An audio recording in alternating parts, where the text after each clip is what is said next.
اللہ ملاتے ہیں. جب اس کے ساتھ اللہ اللہ ملتا ہے تو پھر وہ جو اللہ اللہ کا رگڑا لگتا ہے تو پھر وہ نور بنتا ہے. وہ نور پھر انگلیوں میں نہیں، باہر نہیں، وہ نور سیدھا خون میں چلا جاتا ہے.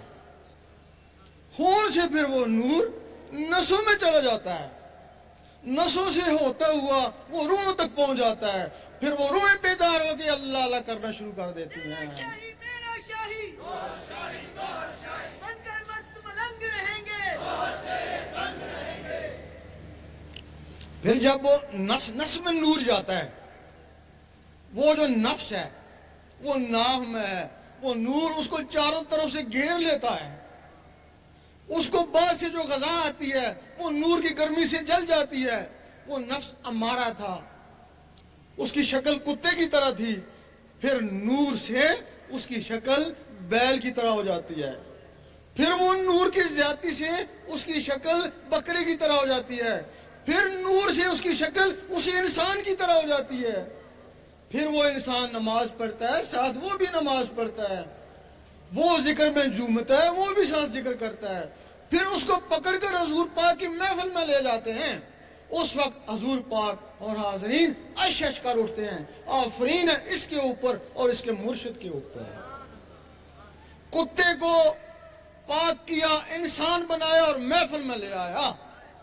اس وقت حضور پاک اس کو کوئی مرتبہ عطا کر دیتے ہیں.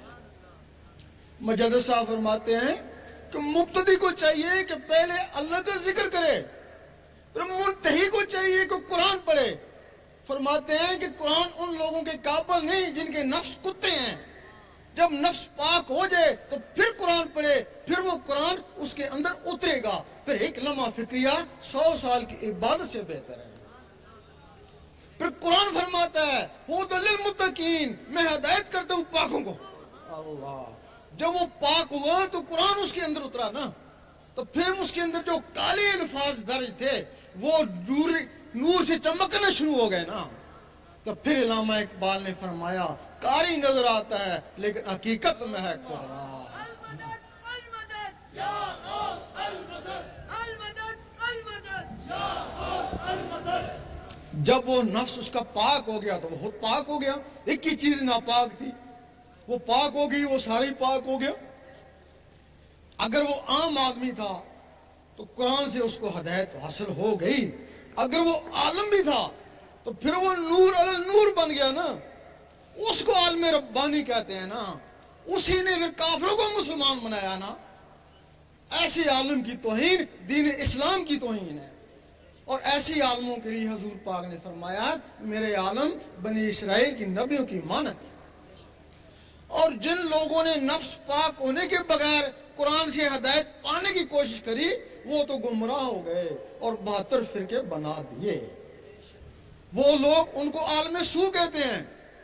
وہ کافروں کو مسلمان نہیں بنا سکتے، وہ مسلمانوں کو کافر کہہ سکتے ہیں.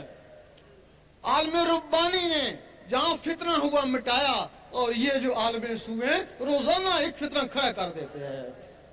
ان کے لیے حدیث ہے کہ جہل عالم سے ڈرو اور بچو.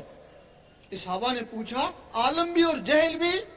کہ جس کی زبان عالم اور دل سیاہ یعنی جاہل ہو. میرا شاہی میرا شاہی، گوہر شاہی گوہر شاہی، دین نبی کا سچا دائی. گوہر شاہی گوہر شاہی. یہ عالموں کا مقام ہے. اس کے آگے پھر مومن کا مقام. اب مومن کا مقام کیا ہے؟ جب اس کے اندر اللہ اللہ شروع ہو گئی، اللہ کا نور اس کے دل میں اکٹھا ہو گیا. ایک حدیث میں ہے کہ یہ جو زہر ہے یہ باطن کا عکس ہے. زہر میں بجلی کا نظام ہے، باطن میں نور کا نظام ہے. یہاں موبائل فون پر ہے، بجلی کی لہریں اٹھتی ہیں، امریکہ بات ہوتی ہے. اور اگر کہیں نور ہو تو نور کی لہریں اٹھے گی تو وہ کہاں پہنچیں گی؟ تمہارے اندر اللہ تعالیٰ نے ایک ٹیلی فون بنا دیا ہے. یہ دل ٹیلی فون ہے لیکن اس میں پاور نہیں ہے. اس میں پاور نہیں ہے. اس میں جب نور کی پاور آتی ہے تو اس کا کنیکشن عرش مولا سے ہوتا ہے نا. جب حضور پاک